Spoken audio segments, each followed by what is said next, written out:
Hey, August 5th, 2025, we're going to start a new trial.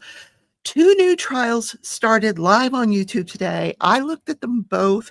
One, for some reason, no opening statements in Georgia. I don't know what happened to the opening statements, but didn't see them.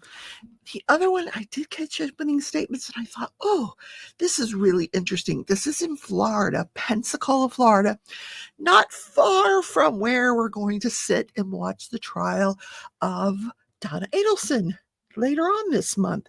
But this is going to be a short one.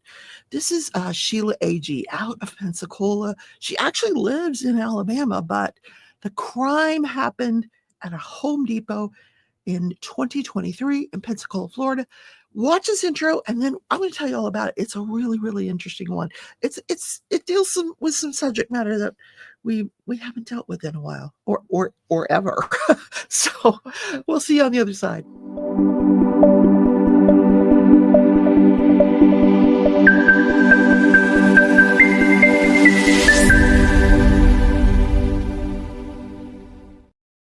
Hi, everybody. Welcome back to the channel. I'm so glad to be back home, my home studio, and bringing you trials again. Today started a new trial. I wanted to give you a flavor of what this trial is about from listening to the opening statements. Tomorrow, I'm going to recap day 1.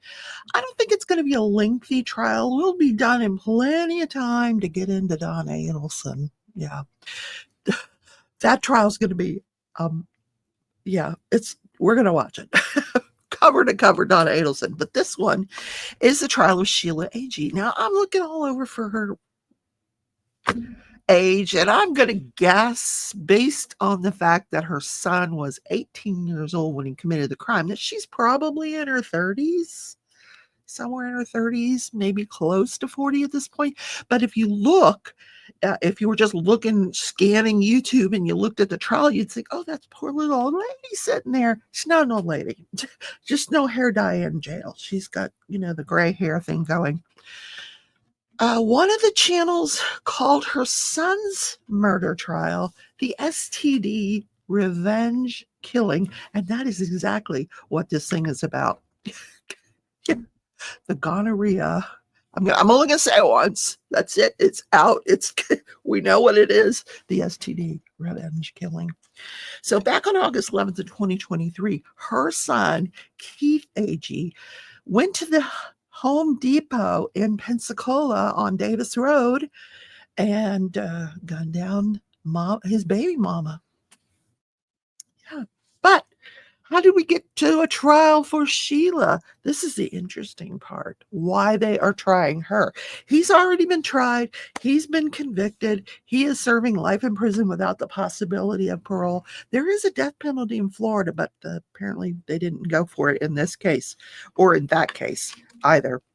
But in this case, she has been charged as a principal to murder. Now, where does that get you if you're a principal? If you're proved to be first you have to prove that her son murdered the victim and that she plays some sort of substantial role in that murder. I wrote it down, and I want to tell you about that. Either she helped him commit the crime, and which she did not. She was in the store when the shooting occurred, but she wasn't like in that particular aisle, so to speak. But that she intended the crime to occur. And through the intention of that crime to occur, she acted some way to incite the crime or cause the crime or encourage the crime. Yeah. And in this case, they're saying she encouraged her son to commit the crime. And this is going to be all about text messages. So on August 11th, 2023, young Keith, he gets a phone call. Hey, before I get into that, if you wouldn't mind hitting that thumbs up button and subscribe to the channel. The channel's doing so well. Thank you guys. I appreciate it. I'm glad to have you all as subscribers. And if you're already a subscriber, please consider a membership. I will be doing members only lives. That's where you're going to get a glimpse into my personal life. But for now, let's get back to this trial. So on the morning of August 11th, 2023, Keith answers the phone. Now, they all live together in this house in Alabama. He's had this on again, off again relationship with the baby mama, and her name is Brooklyn Sims. They have a little girl named Casey. And they're teenagers when they meet, and it's typical teenage behavior. He gets mad, they break up, they get back together, they break up. When the baby's born, he's like, it's not mine. It was his. They detesting it was his. I mean, like, it's just kind of a rocky road for this teenage couple. But that morning, he answers the phone, and it's the health department. Hey, Keith Agee, yeah, you got an STD. Can you tell us who you've been with? So he's like, what? What? So what does he do? He calls his mother, Sheila. Sheila, who is managing about 20 other people. She worked in this inventory company where they will go into these large stores and they will conduct these huge inventories. I don't know if you've ever been in a huge store when this is going on. It's quite distracting to my shopping. I'm just going to put it out there. But they're inventorying everything. And she had gotten her daughter-in-law. Well, I don't think there's let's not talk about marriage. I don't think there's any marriage going on here. Baby mama, Brooklyn, a job. So she was one of the 20 or so people that worked with her. And that morning, Mama and Brooklyn had driven from Alabama down to Pensacola. And it's not a far drive. Like, I always say, people who live in the panhandle of Florida, that's Alabama. It's Alabama. Let's just call it a spade a spade. It's Alabama. So they live in Alabama. Drive to Home Depot that morning on Davis Road in Pensacola, and they're doing their inventory. Now, Mom's busy. She's busy, but she takes the phone call. Yeah, hi, Keith. He's calling Mom. Mom, guess what? I got an STD, and it's from Brooklyn. And Mom is saying, okay. Then we're going to hear all the texts that go back and forth. I don't even know if he called her. He's just texting her. That was dramatic on my part. I apologize. He texts his mom. I got an STD. I just got notified I have an STD, and she must have given it to me. Well, Mom says, if you don't come kill her, you're an MF bitch.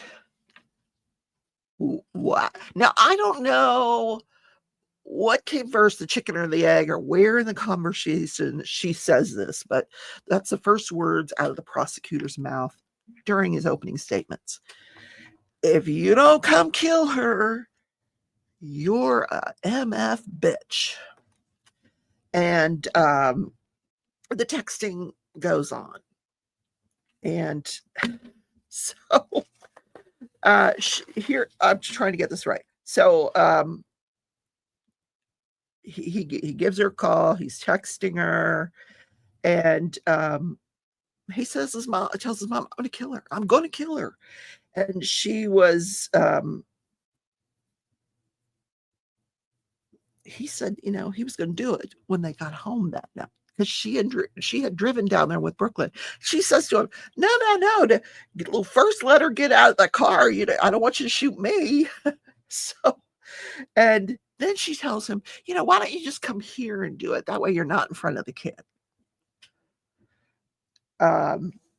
Okay, so then she sends him the address of the Home Depot. There's your principal conduct right there. Here's the address. Come do it. So he gets in his car and poof, he's driving to Pensacola. Davis Highway, drives from Alabama to Pensacola. It's not a long drive. It really isn't. And he parks near his mother's car, gets out of the car, walks through the front door. We're going to see surveillance footage of all this. We didn't get to see it during opening statements, but there'll be surveillance footage that we're going to get to see. Walks through the front door, goes to aisle 52. Now, there's no camera on aisle 52, so we're not going to see what he did then. But we know what he did. He shot and killed baby mama, Brooklyn Sims. Multiple times he shoots her with a pistol, Then he turns around, runs out of the store, gets back in his car, drives down Davis Highway, throws the pistol out the window, or, I don't know which window, throws it out the window onto Davis Highway, stops the car, calls 911, turns himself in. He is now serving life in prison without the possibility of parole. Apparently stopped in front of a movie theater because that's where he was picked up by the police officers. They found the gun. We're going to be hearing from ballistics experts that the gun that was found along the highway has his fingerprints on it. The shell casings on aisle 52 are going to match his gun. So the jury's going to hear in this case that this guy killed Brooklyn Sims, the mother of his child. What they have to decide in this case is, did she do something to incite or cause that crime to happen or encourage? And, just by the way it sounds, it's not looking good for her. But you know what? This is not her first trial. This is not the first time this case has been tried. This case was tried last year. And guess what happened? The mistrial, jury misconduct, multiple episodes of jury misconduct. First of all, one lady sitting there a couple days during the trial, she's doing a crossword puzzle. And she did apologize when it was pointed out that that'd be like me sitting there diamond painting or crocheting, which, some people think better when they're doing something with their hands. Their brain is thinking, they're processing information. But I'm not so sure about a crossword puzzle. Because crossword puzzle, now your brain is focused on, the letters and the word. And anyway, whatever. That was just one of the incidents. When the jury went back to deliberate during the first trial, one of them came back and said they felt racially threatened. Another person said, hey, every time I go in that jury room, my blood pressure goes up. And I have a pacemaker and it's causing problems. And so the judge's solution was to put them in a bigger room. Maybe if we put them in a bigger room. That didn't help. The defense said, no, that's not going to help. So they declared a mistrial. So we are here again. This is the second trial for this same conduct. And this is just something new. We just haven't run into this kind of a case where there's been cases out there. I remember a case where the girl, was encouraging her boyfriend to commit suicide. She went to jail for several years. Now, if you're found to be a principal to a crime, you will be guilty. It'll be just as if you committed that crime. And she is looking at life in prison without the possibility of parole. And the jury's got to decide that based on those text messages. Now, the defense attorney did get up, an elderly guy. He got up and he talked about pay close attention. This is such a cliche opening. Pay close attention to the evidence, the wording, the nuances of what you're going to hear through the text messages, because apparently he's going to show us the bigger picture with the text messages and how this son of hers was kind of, he describes him. He uses some interesting adjectives. If we're doing crossword puzzles, this is some interesting words. Braggart, bombastic, egotistical, and always saying, oh, I'm going to do this, I'm going to do that, I'm going to kill him, I'm going to beat him up, I'm going to, and to the point where nobody took him serious. People weren't taking him serious. Then why did you send him the address? That I can understand, like, okay, go ahead, killer, but just give your son the address and suggest, hey, come here and do it. Have we crossed the line here? That's what the jury has to decide, and you folks as well, as my 13th juror here. So, and apparently, here's the sad part. The woman did not have an STD. We're going to hear from the medical examiner. She didn't have an STD. She didn't give him. Yeah. I'm speechless. Okay, so that's opening statements.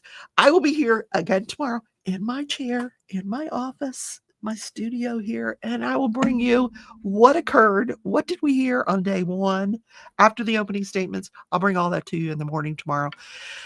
Please don't forget to hit that like button, subscribe, and let me know what you think of this case. And I'll see you in the next video. Take care, everybody.